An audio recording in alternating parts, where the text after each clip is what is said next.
My name, Steve, is Irvin Moore. I am with Restorative Justice Initiative as education support and, even more importantly, community liaison. Fantastic. So, Irvin, in terms of the history of prison education in this country, what was your experience, say, in the 70s? Or when did you first come in contact with prison education, and how has that evolved? I entered into the Pennsylvania Bureau of Corrections July 18th, 1969, 2 days after man walked on the moon. I didn't know man had walked on the moon. Oh, I made an error. 2 days before man walked on the moon. Because I was incarcerated when man did walk on the moon and didn't hear about it for the next 2 years. Now, something as monumental as man walking on the moon for the first time in existence, and we didn't know about it? How could that be? It's incredulous.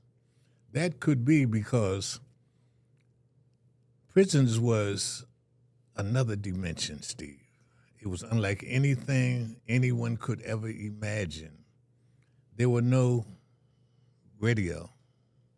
Imagine a place with no radio, which means concurrently there's no music. There was no television.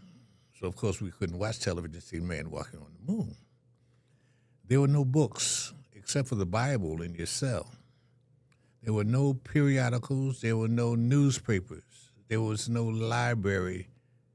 And even more importantly, there was no school. That was prison. Everywhere, not just in Pennsylvania, that was prison. And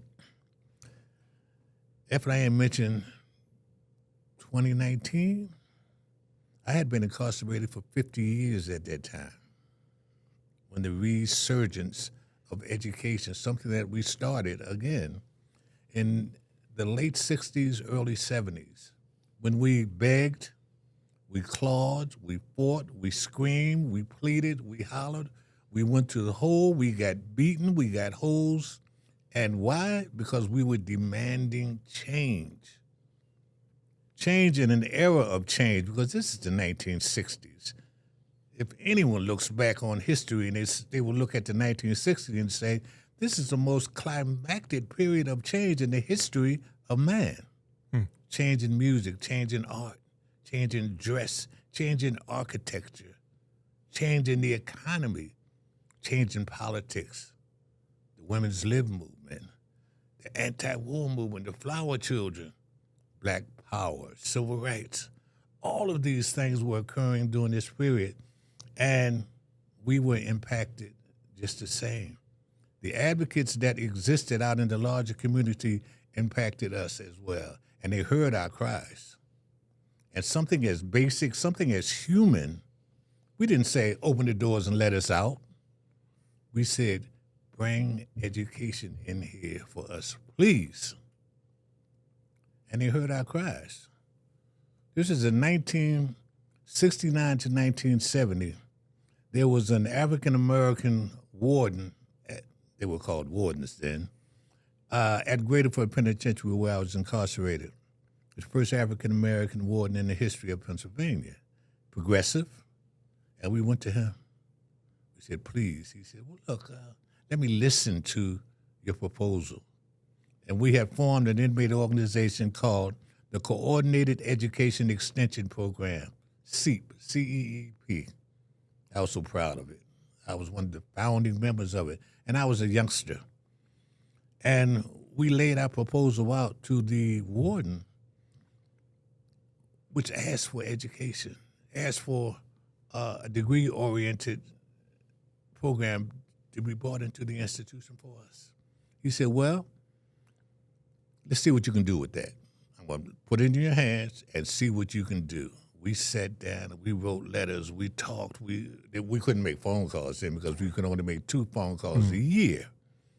But we wrote and we contacted people on the outside, and we managed to have 5 universities and colleges that responded and came back into the institution to speak with us, with the administration.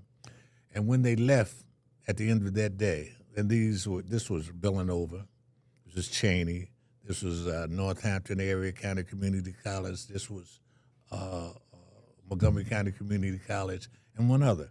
When they left at the end of that day, we had formed a consortium who agreed that they would matriculate and bring in courses and classes and professors and students to help us actualize what we asked for, which was a post-secondary education extension program. What impact did even just the opportunity to start discussing and imagining these kinds of programs have on either your personal experience or the larger culture?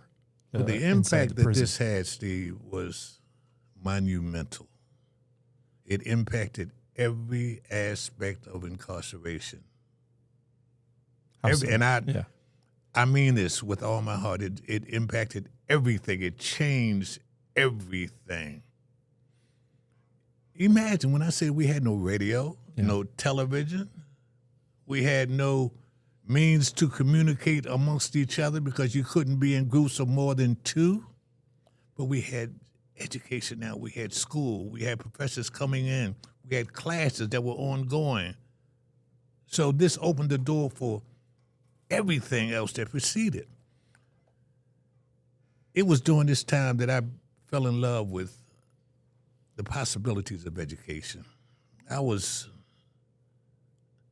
such an intelligent young man, but dumb as a brick. I attained a lot of information. I carried a lot of knowledge around with me, but didn't know how to use it. I could spout facts at the drop of a hat. People would turn to me to ask Irvin. He knows. Ask Irvin. Irvin, tell him this. But I didn't know how to walk a straight line. I had to learn that through the power of education, you gain control of who you are as an individual, as a human being.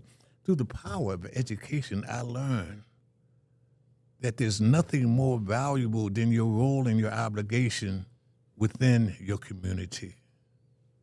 And I had to come to prison to learn this. It's a shame, but I did. So everything for me and everything for my fellow prisoners changed at the drop of a hat, just because we were able to become educated and look past a particular point of our departure. We could look into a future and what was possibilities. And this coming from a man who was serving a life sentence. And a lot of people even today, don't understand or realize that what they mean in Pennsylvania when you have a life sentence is that you're going to die in prison. It's not like you see on television. Yeah, you get 15 to life, 20 to life, 25 to life. That's only in the movies or in other states. There were 4 states in the United States that did not have parole for life. And Pennsylvania was one of them, being one of the oldest states that was established under puritanical rule.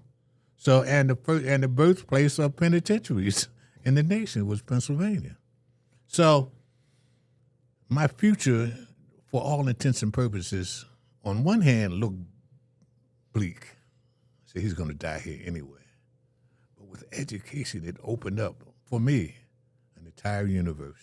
Hey, everyone, if you would like to learn more about how you could support either the Restorative Justice Initiative, the Prison Education Program, or any other aspect of the College of Education, please feel free to reach out to me, Steve Wilson, Director of Development for the college. I'm at stw2@psu.edu. We'd love to chat with you. Irvin, why is prison education so important? Why not? That's a question that's been asked of me quite often. Why should we even spend money on individuals that have committed crime? My response to that has usually always been over 90+% of the people that are incarcerated in this country will one day come home. Now, an adjacent question to that is, then how do we want them to come home?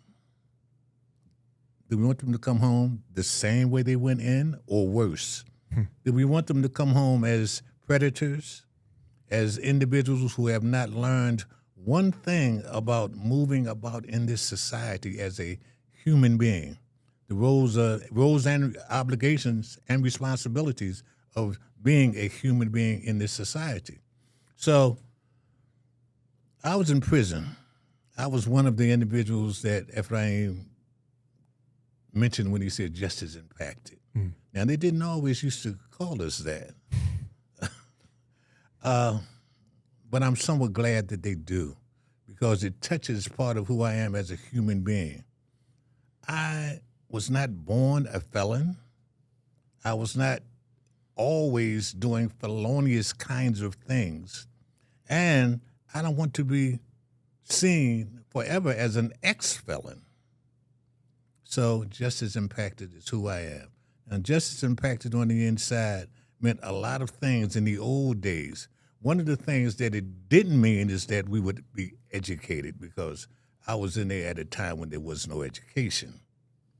But I was blessed and I was lucky, and I was able to find individuals that could guide me along that particular path. So, in answer to your question, why? Because it's the right thing to do. It's a human thing to do. And we want people coming out here in our society, in our communities, that are able to fend for themselves, that are responsible. So, education, yes.